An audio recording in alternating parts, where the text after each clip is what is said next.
Most of us have some kind of daily routine. A commute to work, maybe a trip to the store. And for a lot of people, that might just mean hopping on a bicycle. It seems pretty simple, right? Pretty straightforward. But what if it's actually so much more than that? Okay, let's get into it. What if that everyday habit, that simple act of getting from point A to point B, is actually a hidden asset? I mean, what if we could prove the consistency of your commute and then use that proof to unlock real financial opportunity, especially for all the folks who feel locked out of the traditional system? So before we get to that individual financial key, let's zoom out for a second. Because when more people choose to ride a bike, the benefits, they ripple outwards in ways that are pretty powerful and honestly easy to see. Just to give you a sense of the scale we're talking about, let's take a look at Texas. Every single day, residents there are taking over 11 million trips by bicycle or just on foot. So, yeah, this is not some niche little activity. It's a massive part of how people connect to their jobs, to services, and to their communities. And that kind of scale is exactly why state transportation departments are paying close attention. This quote from the Texas DOT says it all. Investing in stuff like bike lanes isn't just about recreation. No, it's a direct investment in economic mobility. It gives more people affordable ways to get to work and to school. And the benefits just keep stacking up. For the whole community, it means lower healthcare costs because people are more active. It means higher worker productivity. For employers, you're looking at a healthier, more reliable workforce. And for all of us, it just creates more vibrant, accessible, and economically strong places to live. And get this, we can actually measure that value. A study on New York City's bike lanes found they cost just over $1,200 per quality-adjusted life year gained. Now that term, QALY, is just a fancy public health way of saying 1 year of perfect health. At that price, bike lanes are an unbelievably good investment, delivering way more health and well-being for the dollar than most other things we do. Okay, so the public benefits are super clear. But let's get back to that hidden value for you, for the individual. What does that simple, repeated act of commuting to work every single day really say about a person? Well, this brings us to a really cool concept from behavioral economics, the behavioral proxy. The idea is actually pretty simple. An observable, consistent action, like say your daily commute, rain or shine, can be a super reliable signal for a deeper trait, like self-discipline or financial responsibility. And this isn't just a theory. The research totally backs this up. Decades of studies have shown that discipline in one part of your life tends to spill over. The same self-control it takes to stick to a physical routine often translates directly into other areas, including, and this is the key part, how we manage our money.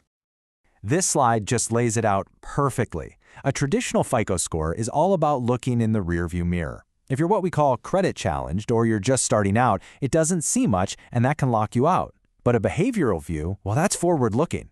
It doesn't care about where you've been. It focuses on the reliable person you are right now, today. Okay. So a daily commute signals reliability. It's a great theory. I'm with you. But how do you turn that observation into something a bank or a credit union can actually count on? How do you make a habit bankable? The answer, the absolute key to this whole thing, is verification. You have to find a way to turn that personal habit into cold, hard evidence that a financial institution can actually trust. And believe it or not, that technology exists. It's a patented system called VDAT. Think of it like this. It uses a simple sensor or an app, and it transforms your bike commute into a secure, totally ungameable yes or no record. This isn't some fitness app guessing your calories. This is verifiable, audit-ready proof that a specific person made a specific trip. Now, this technology is the engine for a process called Slingshot. Let's just walk through it real quick. It starts when a credit-challenged member finances an e-bike through their credit union. Then they just ride it to work. Simple. That's when VDOT steps in, verifies the commute, and turns that ride into proof of reliability. The credit union then reports the on-time loan payments to the credit bureaus, and boom, just like that, the member starts building a real FICO score. It's a pathway to financial health. Let's make this super real with an example. So, meet Maria. She's a nursing assistant, has a steady job, but her credit file is thin, so no car loan for her. Through this system, her credit union can finance an e-bike. Her reliable commute to the hospital every day becomes the proof she needs to build her credit and honestly change her entire financial future. So what makes this so incredibly powerful is that it's not just a win for Maria. When you connect all the dots, You see this entire value chain where literally everyone benefits. It creates this amazing self-reinforcing cycle, a four-way win. The member, like Maria, builds credit. The credit union gets a new member while totally living up to its community mission. The employer, they get a healthier employee and verifiable data for their ESG and decarbonization reports. And the state makes real progress on its public health, micromobility, and climate goals. Everybody wins.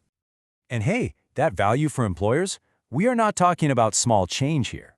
These numbers, based on a state like Connecticut, show potential healthcare savings in the tens of millions of dollars every year. That's money that can help employers fund their part in the program, making the whole thing sustainable. So what this does is it puts the credit union right smack in the center of this new data-driven ecosystem. They're not just a place for loans and checking accounts anymore. They become the hub that connects financial inclusion with community health and corporate sustainability. It's a whole new way for them to grow their membership while serving their community on a much deeper level. So when you put all of this together, what's the big takeaway here? What does all this really mean for the future? Let me be absolutely crystal clear on this one point. This is not a bicycle program. It's not a corporate wellness perk. It is verification-first institutional infrastructure. It's a whole new set of rails for creating and measuring value based on provable, everyday behavior. At the end of the day, it solves a huge problem. For people who are basically invisible to the traditional credit system, this provides a bridge. It uses verified, forward-looking behavior to prove you're reliable. And it complements FICO until that person has built enough history for their score to finally stand on its own 2 feet. Ultimately, what this all shows is that our daily routines are generating just massive amounts of data, and with the right verification technology, that data stops being just noise and starts becoming a real, tangible asset, one that can unlock incredible opportunities. And that leaves us with a really fascinating question to think about. If your daily commute can be transformed to build your credit score, what other consistent, everyday routines are just sitting there, waiting to be verified? What other hidden assets in our daily lives could unlock completely new pathways to opportunity?